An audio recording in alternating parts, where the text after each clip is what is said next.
welcome you to the 25th annual Queen Esther Ministries Women's Retreat.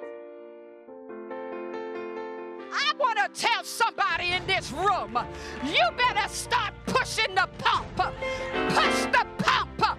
Every 6 minutes, some of y'all need to push it every minute. Every minute. And when I found out I could push the pump, I started pushing it, and I waited for the green light to come on, and I pushed it again. What is the pain pump now? The pain pump is my praise. When I feel like I'm going under, I push the pump and I start praising him. I push the pump and I start speaking in tongues. I push the pump and I start reading the word. I push the pump and I start listening to praise music. I push the pump and I start calling the name Jesus.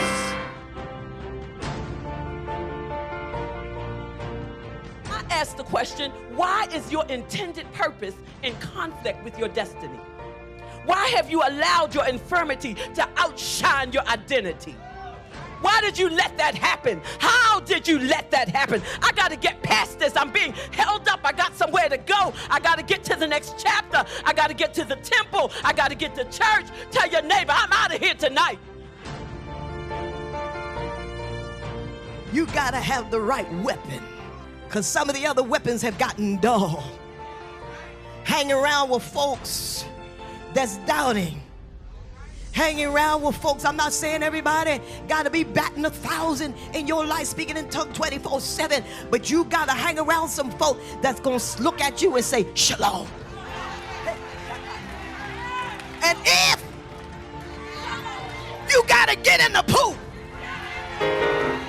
while the water is troubled, get in, get your healing.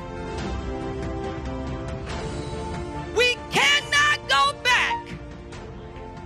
We can't find ourselves back at the same point where God found us at. My God, we can't find ourselves and go back to the mistakes of our past. My God, we cannot go back to the guilt and our shame. My God, we cannot go back, my God, because God said he would throw our sins into the depth of the sea. We cannot go back.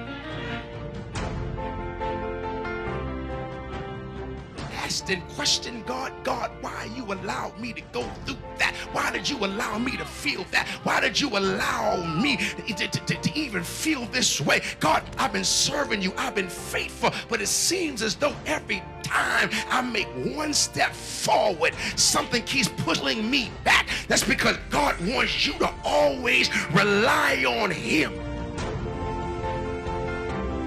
There may be a tangible reason for your depression. For example, if you have someone living in your house who's extremely negative and depressed, that can affect you. Without a shadow of a doubt, when you leave here, you will not be the same.